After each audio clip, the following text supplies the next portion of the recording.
तो hello students, welcome to my channel. तो स्वागत है आप सभी का एग्री टू कल्चर फैमिली के इस यूट्यूब चैनल पे। यूपी ट्रिपल एससी के द्वारा एजीटी और शुगर केन सुपरवाइजर के लिए जो वैकेंसी आया हुआ है, उसके लिए मैंने यहाँ पे क्रॉप साइंस के लिए एक सीरीज स्टार्ट किया है, जिसका मैंने 2 क्लास ऑलरेडी कवर कर चुका। उसके बाद मैं उसी क्लास को कंटिन्यू करते हुए क्लास 3 को आपके सामने लेकर आया हूँ। यहाँ पर भी आपको पिछले क्लास के जैसा इंपॉर्टेंट एमसीक्यू क्वेश्चंस देखने को मिलेंगे, ऑप्शंस को ऑब्जर्व करेंगे और साथ ही साथ आंसर को एनालाइज करते हुए सारे क्वेश्चंस को कवर करने का प्रयास करेंगे। तो जो भी एग्रीकल्चर के स्टूडेंट है जिन्होंने इसके फॉर्म को फिल कर रखा हो, जो इस एग्जाम को देने वाले हैं, वो इस चैनल के साथ जरूर जुड़िए और वीडियो को पूरा देखिए। साथ ही साथ जो अदर एग्रीकल्चर स्टूडेंट है जो एग्रीकल्चर की पढ़ाई कर रहे हैं, वो भी इस क्लास को देख सकते हैं। तो बने रहिए वीडियो के लास्ट तक और वीडियो को पूरा देखिए। लेकिन उससे पहले हम लोग यहाँ पे देखेंगे जो क्रॉप साइंस यूनिट हम लोग स्टार्ट किए हैं, इसके अंतर्गत 8-9 सब्जेक्ट आते हैं। तो यहाँ पर जो क्वेश्चंस आपको एमसीक्यू के फॉर्म में इन सारे टॉपिक से देखने को मिलेगा, चाहे वो बायोटेक्नोलॉजी हो, प्लांट ब्रीडिंग हो, crop physiology, soil and water management, agriculture extension, agriculture economics and schemes, animal husbandry and dairy science. तो इन सारे सब्जेक्ट से आपको यहाँ पर क्वेश्चंस देखने को मिलेंगे। एक यूनिट में हम लोग ही सारे सब्जेक्ट को कवर करने का प्रयास करेंगे। तो चलते हैं आज के क्लास की ओर। तो ये रहा आज का पहला question. Who is known as the father of plant tissue culture? पादप उत्तक प्रवर्धन के जनक के रूप में किसे जाना जाता है? Option number A Gottlieb Haberlandt, option number B EC Cocking, option number C PR White, option number D Toshio Murashige. तो आपको यहाँ पर बताना है कि father of plant tissue culture के नाम से कौन से साइंटिस्ट यहाँ पे जाने जाते हैं।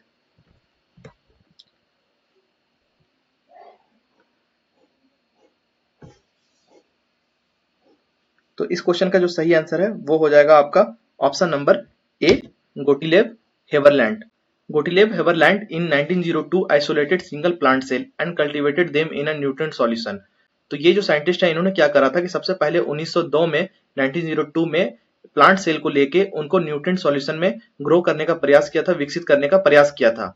दो he could not regenerate whole plants, his pioneering work laid the foundation, which is why he is called the father of tissue culture।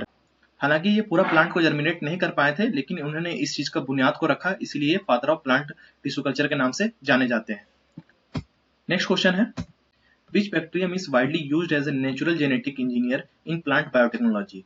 तो आपको यहाँ पर बताना है पादप जैव प्रौद्योगिकी में किस जीवाणु का व्यापक रूप से प्राकृतिक अनुवंशिक अभियंता के रूप में उपयोग किया जाता है। Option number A Escherichia coli, option number B Agrobacterium tumefaciens, option number C Bacillus thuringiensis, option number D Rhizobium leguminosarum.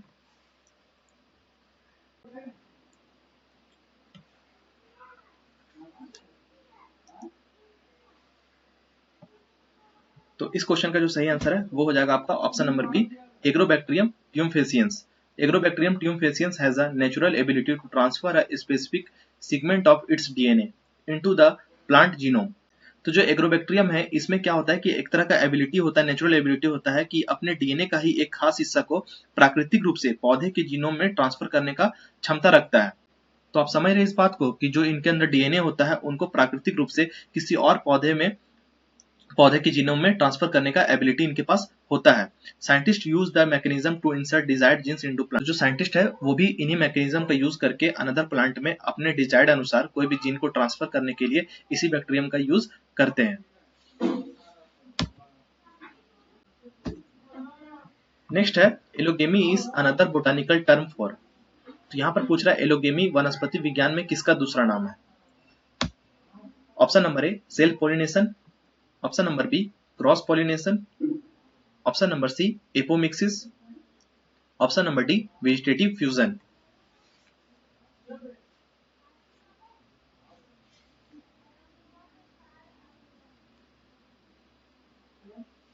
तो इस क्वेश्चन का जो सही आंसर है वो आपका हो जाएगा option number B cross pollination. Allogamy is the transfer of pollen grains from the anther of one plant to the stigma of another plant.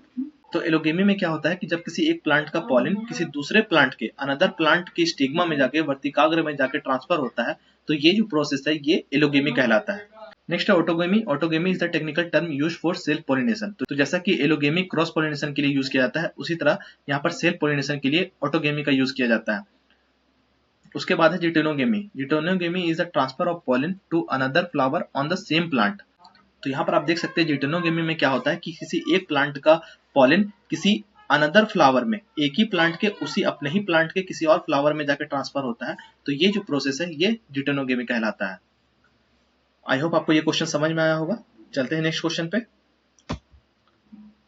Next है development of an embryo from an unfertilised egg cell is called. तो यहाँ पर आपको बताना है एक अनिश्चित अंडाणु कोशिका से भ्रूण के विकास को क्या कहते हैं। Option number A apospory, option number B parthenogenesis, option number C apogamy, option number D parthenocarpy.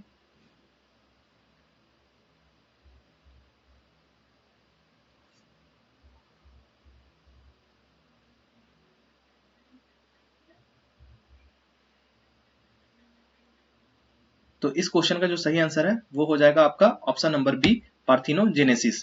Parthenogenesis refers specifically to embryo formation from an unfertilised haploid और डैप्लॉइड एग। पार्थिनोजेनेसिस में क्या होता है कि जब अनफर्टिलाइज्ड एग के द्वारा embryo का डेवलपमेंट होता है तो ये पार्थिनोजेनेसिस कहलाता है। उसके बाद है parthenocarpy. Parthenocarpy is the formation of seedless fruit without fertilisation. तो जब सीडलेस फ्रूट का डेवलपमेंट होता है विदाउट फर्टिलाइजेशन तो ये जो प्रोसेस है ये पार्थिनोकार्पी कहलाता है और ये बनाना में देखने को मिलता है। उसके बाद है एपोगेमी।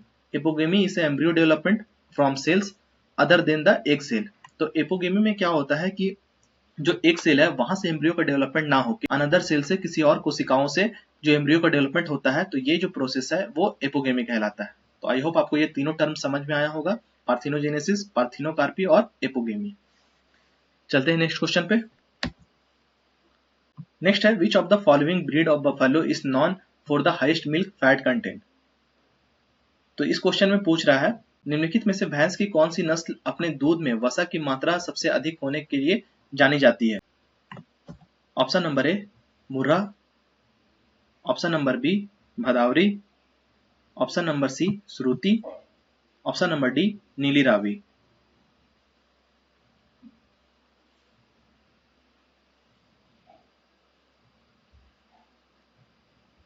तो इस क्वेश्चन का जो सही आंसर है वो आपका हो जाएगा option number B Bhadawari. Bhadawari buffalo milk contain the highest fat percentage ranging from 8% to 13%। तो जो भदावरी बफेलो है इसके मिल्क में जो फैट का परसेंटेज है वो सबसे ज्यादा देखा जाता है, जिसका रेंज यहाँ पर लिखा हुआ है 8% से 13% तक फैट देखने को मिलता है। This breed is copper coloured and is native to the Agra and Etawah district of Uttar Pradesh. और अगर इसका कलर पूछा जाए, कलर स्ट्रक्चर कैसा है, तो ये कॉपर कलर का होता है और इसका जो नेटिव प्लेस है ये आगरा और इटावा डिस्ट्रिक्ट जो कि उत्तर प्रदेश में है। नेक्स्ट है Murrah. Murrah is known for the highest overall milk yield not the highest fat percentage. तो अगर ओवरऑल मिल्क यील्ड की बात करेंगे तो सबसे ज्यादा मुर्रा में देखने को मिलता है, जबकि जो अगर फैट का बात करेंगे तो भदावरी में फैट कंटेंट जो है फैट परसेंट वो सबसे ज्यादा देखने को मिलता है बफेलो में।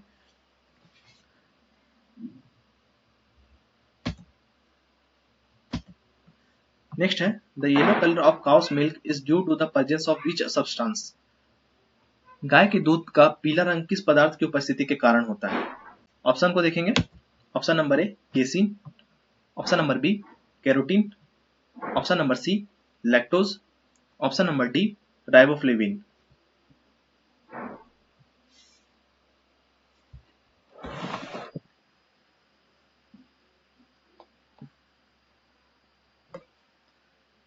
तो इस क्वेश्चन का जो सही आंसर है वो आपका हो जाएगा option number B carotene. Carotene is a precursor of vitamin A and gives cow milk its characteristics pale yellow tint. तो विटामिन ए का प्रिकर्सर के रूप में कैरोटीन जाना जाता है, जिसके कारण जो काउ मिल्क है ये येलो कलर का देखने को मिलता है। उसके बाद अगर बात करेंगे तो केसिन का, casein is the primary milk protein responsible for the white colour of buffalo milk. अगर भैंस बफेलो की बात करेंगे कि उसके मिल्क की बात करेंगे, जो व्हाइट कलर उसमें प्रेजेंस होता है वो केसिन के कारण होता है, और जो केसिन है ये प्राइमरी मिल्क प्रोटीन है। तो इस बात का भी आप ध्यान रखेंगे। उसके बाद है lactose. Lactose is the milk sugar. Lactose क्या है, एक मिल्क सुगर है that provides a sweet taste, जो कि स्वीट टेस्ट प्रोवाइड करता है, मीठापन प्रोवाइड करता है, but does not influence colour, जो कि कलर को इन्फ्लुएंस करने का काम नहीं करता है। कलर को सिर्फ यहाँ पे केरोटीन और केसिन जो है, केरोटीन काउ मिल्क में येलो कलर और जो केसिन है ये बफेलो मिल्क में व्हाइट कलर के लिए रिस्पॉन्सिबल होता है। चलते हैं नेक्स्ट क्वेश्चन पे। Which essential plant nutrient is primarily responsible for root development and energy transfer? तो कौन सा आवश्यक पादप पोषक तत्व मुख्य रूप से जड़ विकास और ऊर्जा ट्रांसफर के लिए रिस्पॉन्सिबल होता है? Option number A nitrogen, option number B phosphorus, option number C potassium, option number D zinc.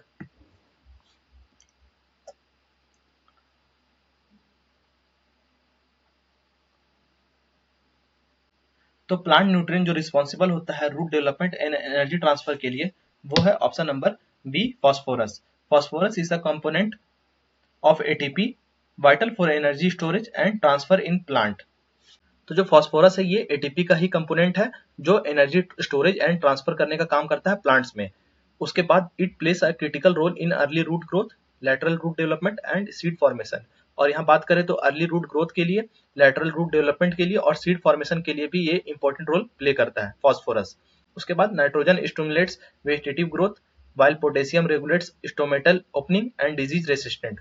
और बात करें नाइट्रोजन का तो ये वेजिटेटिव ग्रोथ के लिए इंपॉर्टेंट होता है, और जो पोटेशियम है ये जो स्टोमेटल ओपनिंग है और डिजीज रेसिस्टेंट है इसके लिए क्रिटिकल रोल प्ले करता है। नेक्स्ट है what is the average gestation period of a buffalo? भैंस की औसत गर्भधारण अवधि कितनी होती है?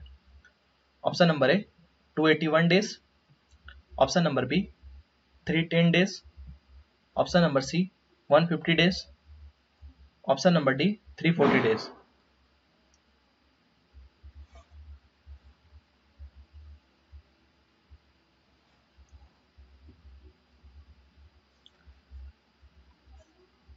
तो इस क्वेश्चन का जो सही आंसर है वो आपका हो जाएगा option number B, the average gestation period of a buffalo approximately 307 to 310 days. तो 307 से 310 दिन देखने को मिलता है गेस्टेशन पीरियड बफेलो में।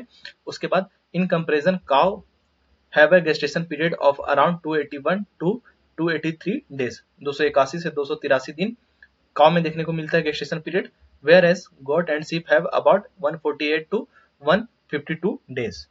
तो इन चारों के बारे में याद रखेंगे कि बफेलो 307 से 310, काउ 281 से 283 और जो सीप एंड गोट है ये 148 टू 152 डेज।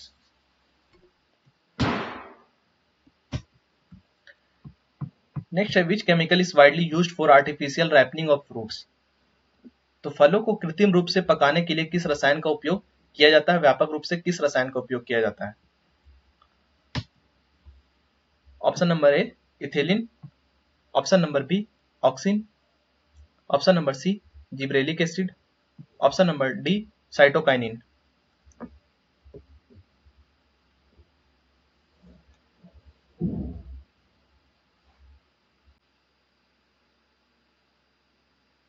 तो इस क्वेश्चन का जो सही आंसर है वो आपका हो जाएगा option number A ethylene. Ethylene is a natural gaseous plant hormone responsible for fruit ripening.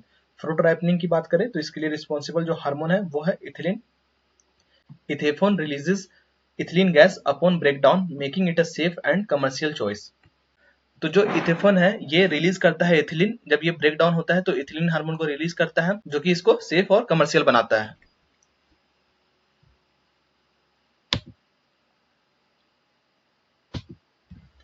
Next है which of the following crops is highly efficient nitrogen fixer and widely used as a green manure? निम्नलिखित में से कौन सी फसल nitrogen स्थिरीकरण में अत्यधिक कुशल है और हरी खाद के रूप में व्यापक रूप से उगाई जाती है, उपयोग की जाती है? Option number A Sesbania dhaincha, option number B mustard, option number C maize, option number D wheat.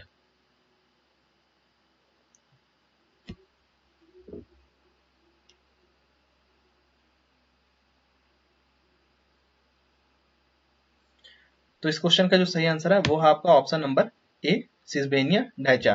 ढैंचा accumulates high biomass rapidly and tolerates solidity और वाटर लॉगिंग वेल। तो जो ढैंचा है ये बायोमास को एक्यूमुलेट करने का काम करता है, साथ ही साथ टॉलरेट करता है वाटर लॉगिंग को और सैलिनिटी को। तो इस चीज को भी आप लोग ध्यान में रखेंगे। It fixes atmospheric nitrogen view symbiotic association with rhizobium bacteria. और साथ ही साथ राइजोबियम बैक्टीरिया की मदद से ये सिम्बियोटिक एसोसिएशन बना के नाइट्रोजन का स्थिरीकरण करता है, एटमॉस्फेयर से फिक्स करने का काम करता है। तो इस क्वेश्चन का जो सही आंसर है वो है ऑप्शन नंबर ए।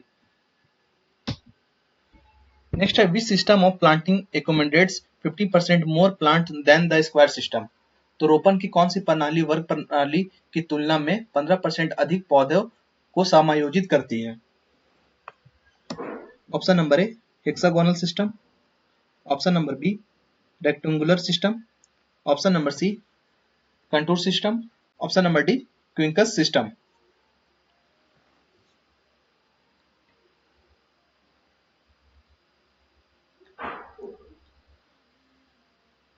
तो इस क्वेश्चन का जो सही आंसर है वो है option number A hexagonal. The hexagonal system forms equilateral triangles and utilises space more efficiently. जो हेक्सागोनल सिस्टम है ये इक्विलैटरल ट्रायंगल को फॉर्म करता है जहां पर जो स्पेस है उसका यूटिलाइज अच्छे तरीके से होता है। It allow for the intercropping and intensive management but requires precious layout skill. साथ ही साथ अगर लेआउट स्किल अच्छा है तो ये इंटरक्रॉपिंग और इंटेंसिव मैनेजमेंट के लिए भी अलाउ करता है। तो इस क्वेश्चन का जो सही आंसर है वो आपका हो जाएगा ऑप्शन नंबर ए हेक्सागोनल।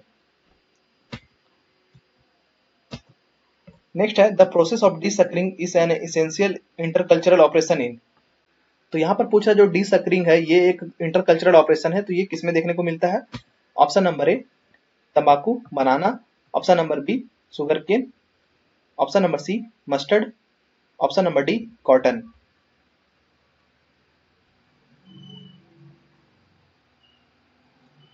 तो डीसकरिंग की बात करेंगे तो इसका जो सही आंसर है वो आपका हो जाएगा ऑप्शन नंबर ए तंबाकू और बनाना में डीसकरिंग इंटरकल्चर ऑपरेशन देखने को मिलता है। Desuckering involves removing lateral shoots to divert nutrition into the primary leaves or developing bunch। तो डिसकरिंग में होता क्या है कि जो लेटरल रूट्स है उसको रिमूव कर दिया जाता है ताकि जो न्यूट्रिशन का डाइवर्ट है वो प्राइमरी लीफ और जो डेवलपिंग बंच होता है, जो डेवलप करने वाला बंच होता है, वहां पर ट्रांसफर हो सके, इसलिए डिसकरिंग का प्रोसेस किया जाता है। It improves quality and size of तंबाकू लीव्स सिग्निफिकेंटली, जिससे कि जो तंबाकू लीव है उसका साइज में और उसकी क्वालिटी को इम्प्रूव होने में मदद मिलती है। तो इस क्वेश्चन का जो सही आंसर है वो है ऑप्शन नंबर ए। नेक्स्ट है which type of erosion is characterised by the formation of small shallow finger like channels. तो किस प्रकार के अपरदन में छोटी उथली उंगली जैसी चैनल का निर्माण होता है? तो यहाँ पे सोइल साइंस से क्वेश्चन पूछा गया है। ऑप्शन है splash erosion, option number B sheet erosion, option number C rill erosion, option number D gully erosion.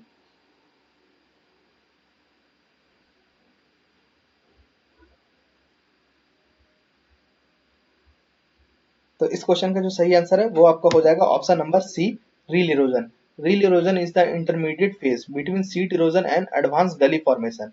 तो रील इरोजन की बात करेंगे तो ये एक इंटरमीडिएट फेज होता है किसके किसके बीच? तो सीट इरोजन और एडवांस गली फॉर्मेशन, इन दोनों के बीच का जो फेज होता है वो रील इरोजन कहलाता है।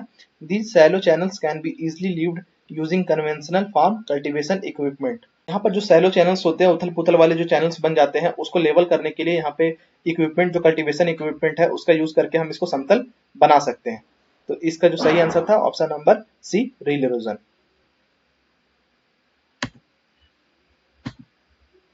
नेक्स्ट है the cross between a male donkey and a female horse is called as. तो यहाँ पर पूछ रहा है नर गधे और मादा घोड़े के बीच के संकरण को क्या कहते हैं? Option number A mule, option number B hinny, option number C stallion, option number D mare.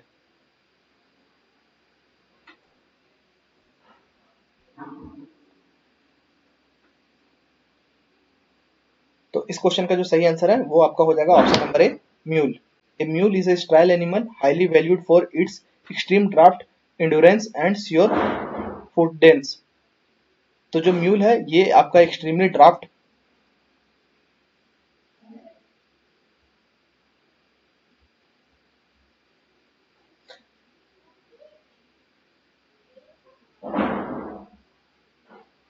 तो जो म्यूल है ये मेल डंकी और फीमेल हॉर्स के कोलेब्रेशन। तो जो म्यूल है ये मेल डंकी और फीमेल क्रॉस के तो जो म्यूल है ये मेल डंकी और फीमेल हॉर्स के क्रॉस से मिलकर बना होता है, जो कि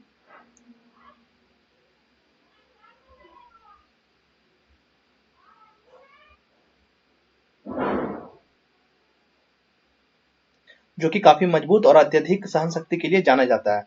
the reciprocal cross between a stallion male horse and jenny, female donkey, produce है हिनी। अगर हिनी का बात करेंगे तो ये मेल हॉर्स और फीमेल डंकी के क्रॉस से मिलकर बना होता है। तो जो यहाँ पे जो क्वेश्चन पूछा गया था मेल डंकी और फीमेल हॉर्स का, तो इसका जो सही आंसर है वो है ऑप्शन नंबर ए, म्यूल।